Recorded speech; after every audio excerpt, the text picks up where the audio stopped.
Hi everyone, welcome to Golden Pearl Tarot. I hope सब लोग बहुत हेल्दी, अच्छे और खुश होंगे। प्रेडिक्शंस और वीडियोस आज थोड़ी सी हटकर है।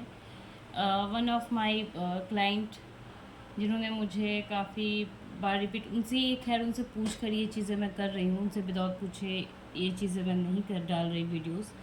उन्होंने मुझे रिपीटली एक सवाल बार बार पूछा है। बार बार उनके सवाल ये आते हैं कि मैंने अपने पार्टनर की एनर्जी तो मुझे जाननी है। दूसरी बात, मैंने उसे प्रपोज़ किया था, ये वन साइडेड लव स्टोरी है। आई वांट टू नो कि उनकी क्या फीलिंग्स है, वो क्या अपनी एनर्जी मेरे साथ एक्सचेंज करना चाहती हैं, क्या वो उस रिलेशनशिप में आना चाहती हैं या नहीं आना चाहती हैं। तो बेसिकली मैं रीडिंग ये उन लोगों के लिए कर रही हूँ जिनके लव लाइफ वन साइडेड है।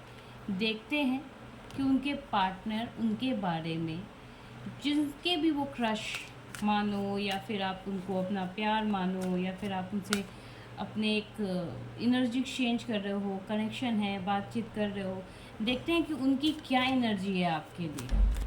Let's start. जितने लोग हों काइंडली इसे कंसीडर करें। ऐसा नहीं है कि सब लोग इस चीज़ों को कंसीडर कर पाएँ, क्योंकि सब लोगों के लाइफ के पैटर्न अलग होते हैं, सबकी एक अलग स्टोरी है। मैंने एक जनरल रीडिंग्स दी हैं आप लोगों के लिए। So let's start.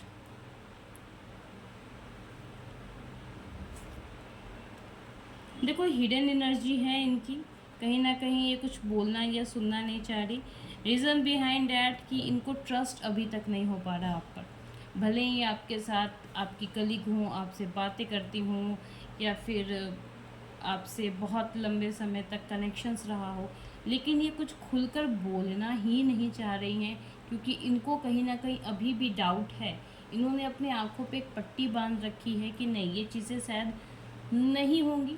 आप इनको एक फॉल्स चीज़ें बता रहे हो, एक गलत चीज़ें बता रहे हो। इनको कहीं ना कहीं ट्रस्ट इश्यूज़ है। देखते हैं कि इनको आपके जो पार्टनर हैं, जिनको आप प्यार करते हो, उनकी क्या वो आपसे भी इमोशनली अटैच हैं, क्या वो आपसे भी प्यार करते हैं। Let's see.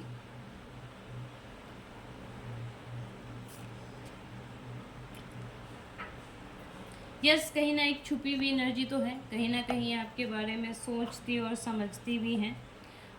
देखना और समझना आपको चाह रही हैं, लेकिन हिज क्या कहते हैं ना कि अपने ही तरीके से। ये ऐसा नहीं है कि आपको ये खुलकर बोलेंगे। मुझे ये खुलकर बोलते हुए तो आपको एक्सप्रेस नज़र नहीं आती, ताकि आप अपने मन की बातें ये खुलकर बोलें। बट हाँ, ये ऑब्ज़र्व ज़रूर कर रही हैं आपको, बहुत अच्छे से ये आपको ऑब्ज़र्व कर रही हैं। थोड़ा वक्त लेंगी, जिस हिसाब से मुझे इनका पैटर्न दिख रहा है, ये सारी वक्त लेंगी, क्योंकि कहीं ना कहीं पास्ट में ये चीज़ें हो चुकी हैं इनके लाइफ में। दैट्स वाई ये तो बहुत सतर्क हैं। यहाँ भी वही कार्ड आया है जो यहाँ आ रहा है। Both are the same card, but the meaning is a very different.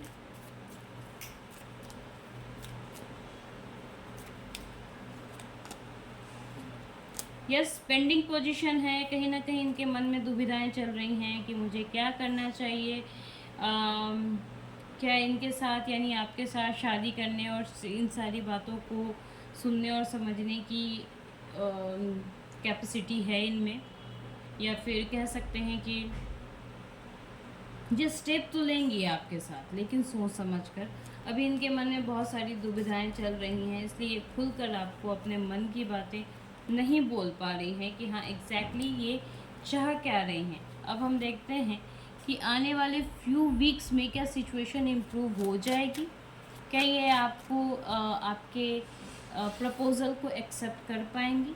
क्या आपको ये बता पाएंगी कि हाँ ये भी आपसे इमोशनली अटैच हो चुकी हैं या होना चाहती हैं। Let's start. ओवर थिंकिंग में है ये।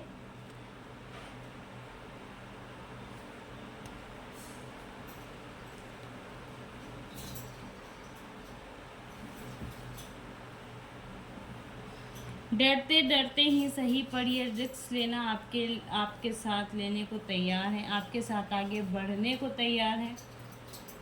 ये इनको ऐसा लगता है कि शायद अभी खुलकर ओपन होने का वक्त नहीं आया है। ये आपके साथ, लेकिन कुछ समय के बाद, कुछ वीक्स के बाद, या फिर कह सकते हैं कुछ मंथ्स के बाद, ये आपको क्लियरली बोलेंगी, एक्सप्रेस करेंगी। एक नई बिगनिंग इस रिलेशनशिप की होते हुए मुझे नज़र आ रही है। इसमें रिस्क है इसमें, क्योंकि इनको कम्प्लीटली भरोसा नहीं है या कम्प्लीट एहसास नहीं हो पा रहा, तो थोड़ा सा रिस्क तो मुझे दिख ही रहा है। सो देखते हैं कि ये रिलेशनशिप कितने आगे तक बिल्टअप हो सकता है या फिर नहीं हो पा रहा। बहुत सोचती हैं ये, हर एक चीज़ को एनालाइज करती हैं, थोड़ी ट्रेडिशनल सोच की हैं या ट्रेडिशनल सोच समझ के हिसाब से ये बहुत कुछ एनालाइज करें, अपने फाइनेंशियल स्टेटस को भी देखकर। अगर ये आपके लाइफ में आती हैं ना, ये तो थोड़ी सी डोमिनेट नेचर की होंगी, बट कहीं ना कहीं ये अपने एक्सपीरियंस के हिसाब से जो चीज़ें आपको बताएंगी या जो चीज़ें करेंगी आपके लिए, वो आपके लिए 100% बेनिफिशियल ही रहेगा।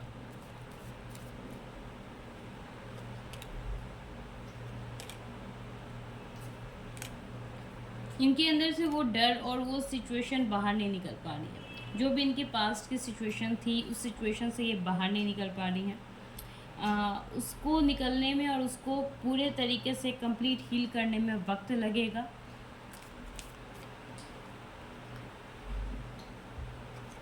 लेकिन ये सिचुएशन मुझे लग रही है कि अंडर कंट्रोल हो सकती है।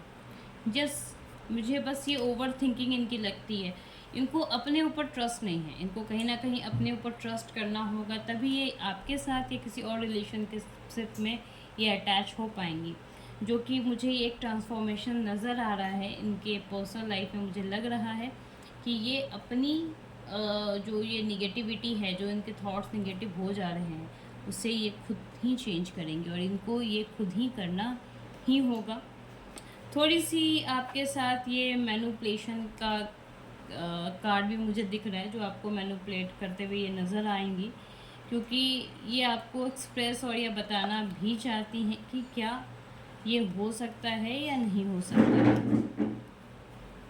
इनकी प्रॉब्लम कहीं ना कहीं बस और बस इनके पास्ट रिलेशनशिप को लेकर है, पास्ट के ट्रॉमा को लेकर, इसके कारण एक्सेप्ट नहीं कर पा रही हैं। अगर मुझसे आप बात करना चाहो अगस्त के टाइम में, तो यस, अगस्त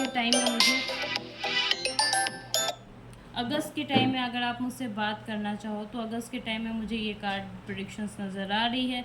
मुझे लग रहा है कि अगस्त के टाइम ये आपके साथ आगे स्टेप लेंगी, आगे बढ़कर सामने साथ देंगी आपका। ये एनर्जी एक्सचेंज है, ये एनर्जी एक्सचेंज बहुत कंफर्म है कि आगे रिलेशनशिप में आपके साथ आएंगी।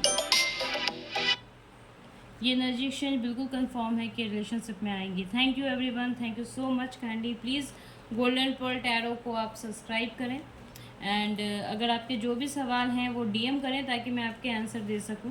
Thank you everyone, thank you so much.